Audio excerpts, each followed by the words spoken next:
All right, friends, welcome back. I just wanted to do a follow-up on yesterday's video. We are in the tribulation, okay? There are things that are going to be coming. But when I prayed to God this morning and I just asked him to reveal anything that he wanted to reveal to me, he went ahead and showed me Isaiah chapter 16. And this is definitely a follow-on to yesterday's message. Starting with verse 1. And I'm actually going to do this in the NIV just because it's a little more easily understood. Send lambs as tribute to the ruler of the land from Silla across the desert to the mount of daughter of Zion. Like fluttering birds pushed from the nest, so are the women of Moab at the fords of the Arnon. Make up your mind, Moab says. Render a decision. Make your shadow like night at noon. Hide the fugitives. Do not betray the refugees.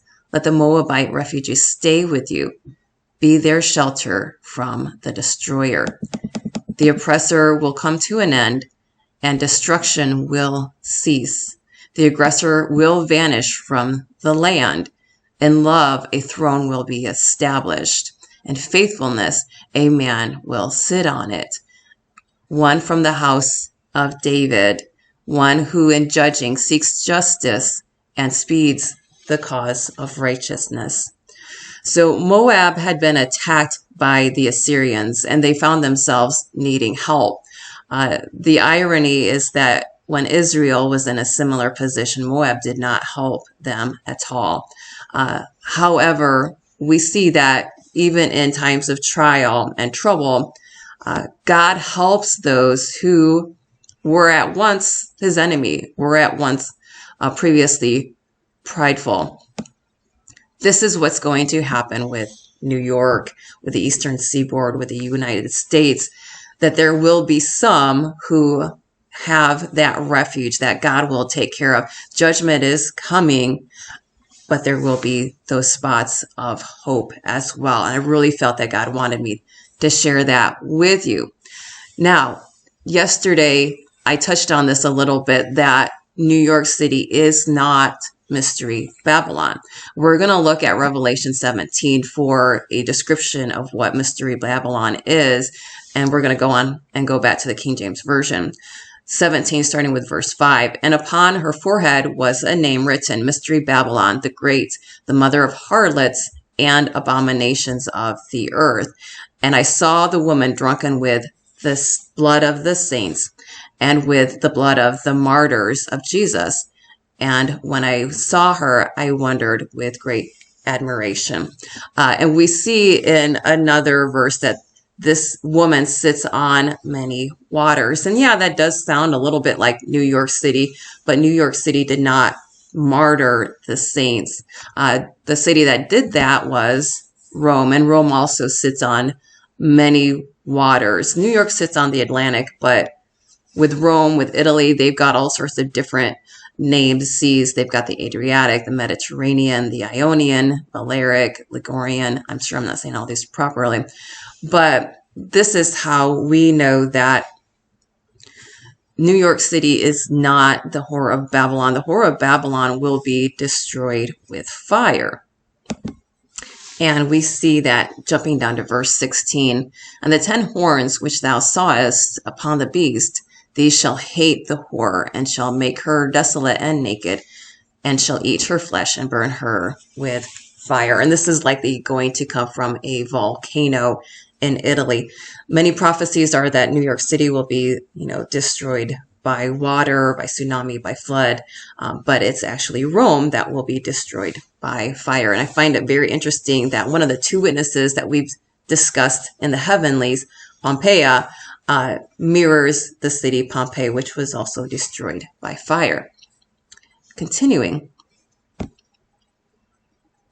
Okay, so this is how we know that we are, in fact, in the tribulation. When we look at Revelation 12, verse 2 talks about the woman travailing in birth. This is not a war. This is actually a process. The woman is beginning to go into labor. She's not giving birth to the child yet, but she is starting to go into labor.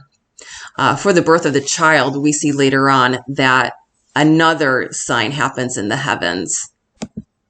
Verse 3, and there appeared another wonder in heaven, and behold, a great red dragon having 7 heads and 10 horns and 7 crowns upon his heads, and his tail drew the third part of the stars of heaven, and did cast them to the earth.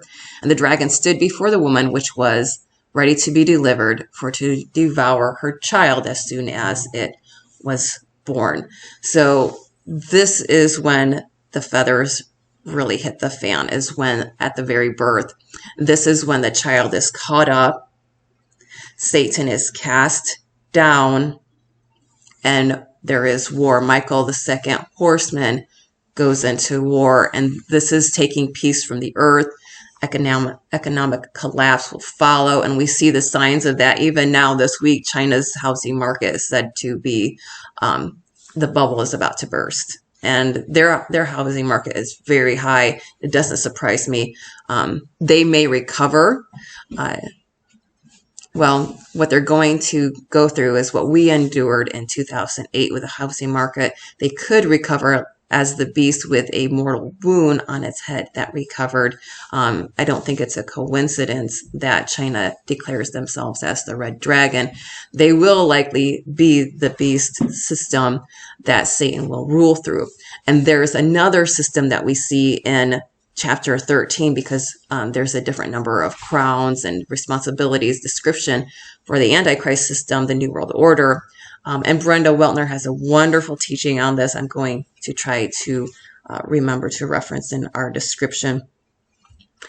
But these are the things that are happening. We know that we are in travail, about to give birth. And let's go ahead and look at what that looks like in the heavenlies. So here is the Revelation 12 sign. This happened in 2017, September 23rd. The woman with the moon at her feet, clothed in the sun, a crown of 12 stars at her head, which is the constellation Leo with its 9 stars, plus the planets Venus, Mars, and Mercury. And again, she's clothed with the sun. She's giving birth to Jupiter. That's the travail. That's when all of this began. Now, the actual birth is going to happen soon. And I went ahead and I fast forwarded this to today's date. We're going to see this happen. Mars is just about to go into conjunction with the sun. We saw from yesterday's video that when, according to Revelation chapter 1, that happens, these horsemen, these signs are strengthened.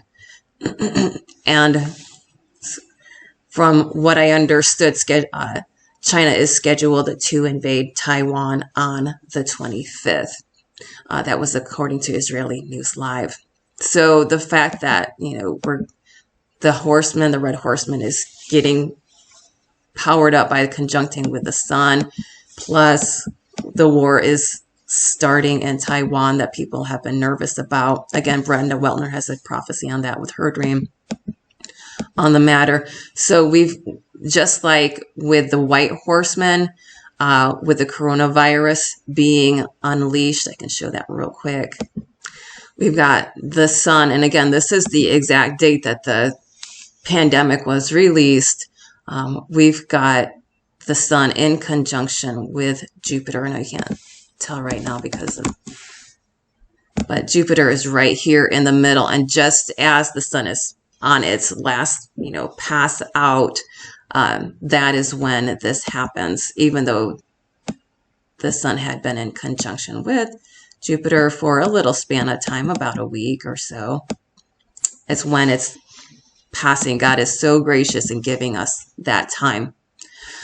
So this was the release of the white horseman. We've got the horseman with the bow and the crown, or corona. Some people liken the bow to the needle. All right, so jumping back over to today, we're going to look at the sun and see how it is about to go into conjunction with Mars. And then, just as it says in Revelation chapter 1, this is going to happen suddenly. We've got Mars, the red planet, the red horseman. We've got Mercury, the black planet, the black horseman. It's going to have its first strike, and then likely come into full fruition when it's down here with the scales in Libra in November. So we've got a warning here of financial collapse with the Black Horseman, and we've got the Red Horseman in conjunction. We've also got Comet Soho, and Soho is going to come in as the Rapture Comet, just as we see in Revelation 12. The catching up is at around the same time as the war and the dragon casting its angels or demons or meteors to the earth. We also know that being in travail really does mean giving birth or preparing for that, as we see in the Greek, the original Greek, to have birth pains. It's not war. It is really that something is happening. I'm going to link Matthew 24 as well. It's going to have the difference between the sorrows and Jacob's trouble. You will hear of wars, rumors, and wars. We're all familiar with that. That's the sorrows, and then Jacob's trouble, the fifth seal, when people are afflicted, and that God has revealed to me to be in January. This is another verse that God has given me, and I will close with this. Isaiah 57:18. I have seen his ways, and I will heal him. Some translations say, I have seen his willful sins or willful rebellion, and I will heal him. It doesn't say forgive him or redeem him. It says heal him. And let's keep that in mind with these days. I will lead him also and restore comforts unto him and to his mourners.